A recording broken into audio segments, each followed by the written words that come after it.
presentation will focus on an estimation of CBPP vaccine coverage and certified doses in Africa. So this presentation is prepared by Dr. Charles Pojo, Dr. Nick Nwangpa, and myself. So this presentation will cover major vaccines received at AU PanVac, laboratories producing CBPP vaccines in Africa, CBPP vaccines received for certification at AU PanVac, an estimation of a CBPP vaccine doses. I heard yesterday some questions regarding the number of doses which are certified. So this presentation is going to give the equivalent doses of certified CBPP vaccines and the pass rate after the quality control test and reasons for test failure. And finally, we will highlight an estimated CBPP vaccine coverage compared to the cattle population at risk. So these are the major veterinary vaccines received at AU PanVac for vaccine quality control. So the major vaccine is PPR with an estimated proportion of about 30%, close to 30%, followed by CBPP vaccine, which covers about 13.6%. And we received 2 strains of CBPP vaccine, T144 and T1SR. So these are the total number of batches and the total number of CBPP batches we received at AU PanVac and the proportion. So in 2018, we received about 48 batches of CBPP vaccine, and the proportion from the total number of vaccines received was about 15.8%. In 2019, we have received about 53, which covers close to 13.8%. In 2020 and 2021, as you can see, the number of batches received were lower than the previous years.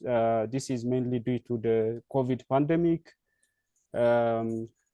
Both the total number of batches received and the number of CBPP vaccines we have received have significantly reduced. And in 2022, the number of vaccines we have received went back to normal. So we received about 49 batches, and it constitutes about 14.8% from the total. So as you can see, over the 5 years, we have received about 194 batches of CBPP vaccine, covering about 13.6%. So when we see the laboratories that produce CBPP vaccines in Africa, from North Africa, we have MCI from Morocco. In Western and Central Africa, we have Lanavet from Cameroon, we have LCV from Mali, we have NVRI from Nigeria, we have Labocell from Niger, and ISRA from Senegal. In Eastern part of Africa, we have NVI from Ethiopia, we have KVVP from Kenya, we have TVI and Hester from Tanzania. And again, from Southern Africa, we have BVI, and on top of these African labs, we have also received batches of CBPP vaccines for quality control from Jordan. So in 2018, we have received CBPP vaccines from 7 African labs from Botswana, Niger, Ethiopia, Cameroon, Mali, Senegal, and Morocco. In 2019, we have received 8 from 8 labs, Morocco, Tanzania, Botswana, Kenya, Mali, Cameroon, Ethiopia, and Senegal. As you can see, the vaccines we have received in 2020 reduced, as I said before. So we only received CBPP vaccines from 4 African labs. In 2021, again, we have received vaccines from 4 African labs. And again, in 2022, we received vaccines from 4 African labs, but we received more number of CBPP batches. So these are the certified CBPP vaccines from Africa. As you can see, in 2018, we have received close to 50 million doses. We have certified close to 50 million doses. In 2019, we have certified CBPP vaccines, which are close to 36 million. In 2020, the number of doses have reduced to 21 million. 2021, again, we only certified 8 million doses. But in 2022, we have certified about 26 million doses. So these are the vaccines we have received from a lab outside Africa, from WOAH. So we have, in 2019, we have received 7 batches constituting about 100 million doses. In 2020, we have received 7 batches, again constituting about 40.5 million doses. In 2021, we have received 5 batches constituting about 45 million doses. And last year, we have received about 21 million doses from 5 batches. So this is the proportion of the CBPP vaccines from African producers versus non-African producers. So if, as you can see, the number of batches we have received from African labs constitute about 86%, but the non-African labs constitute about 14%. But when we see in terms of doses, the non-African producers constitute about 59%, while the African labs constitute only 41%. So this tells us the batch size of the African versus the non-African producers.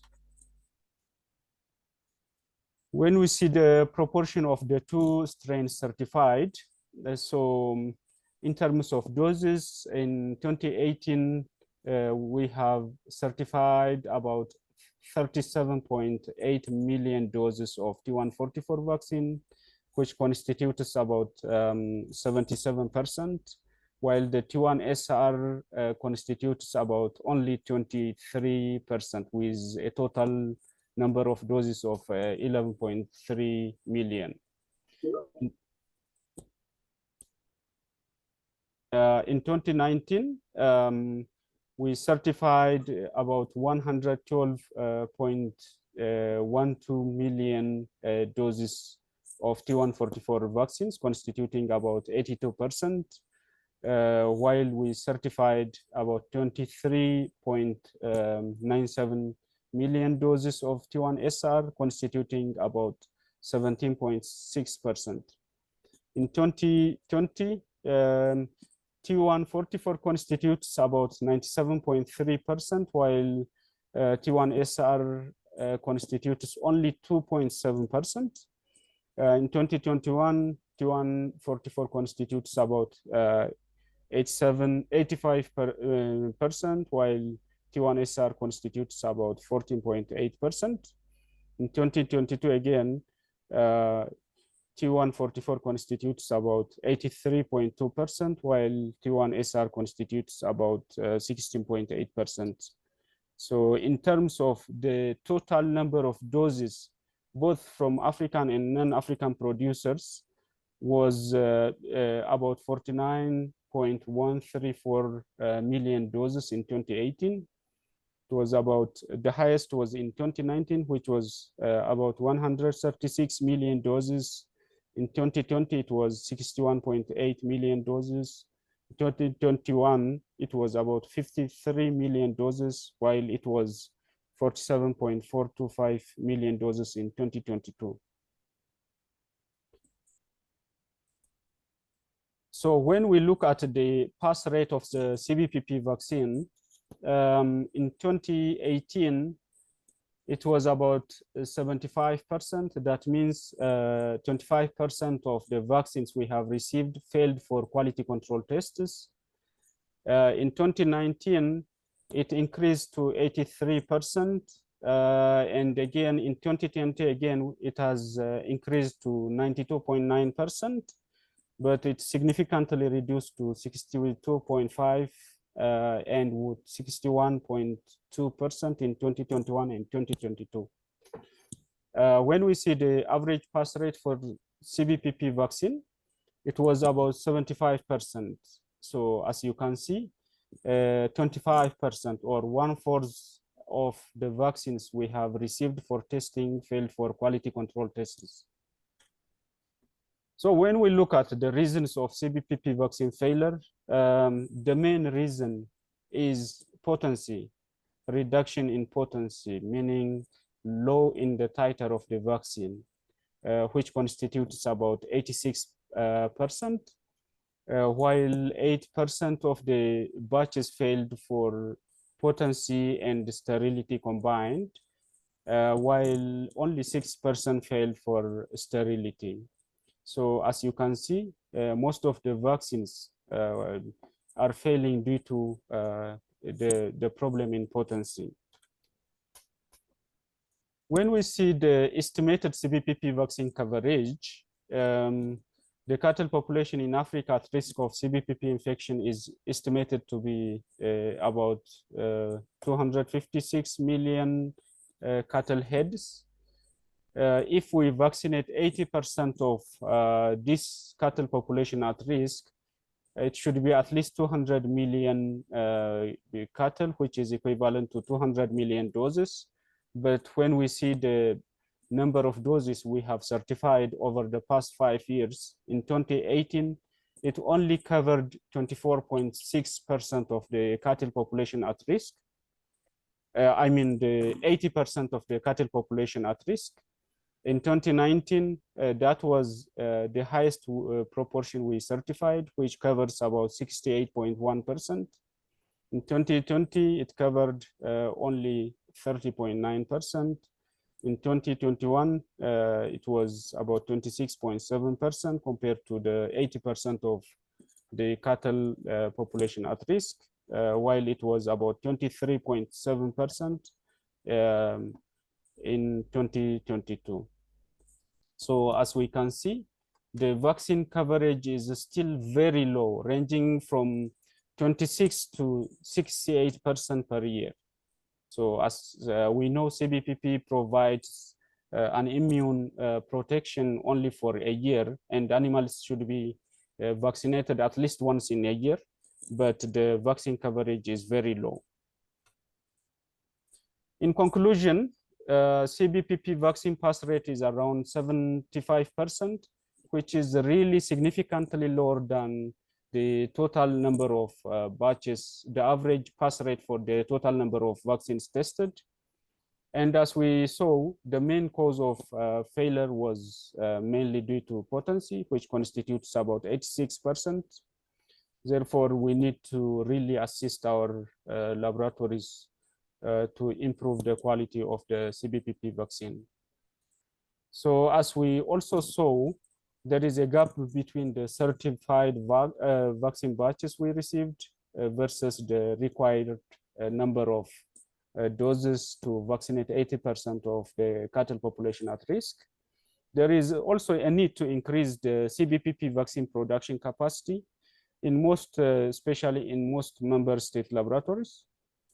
And as we have seen, T144 represent the main vaccine strain received and certified at AU PanVac. Thank you very much, Mr. Chair. These are our partnerships and synergies. So thank you very much. Thank you.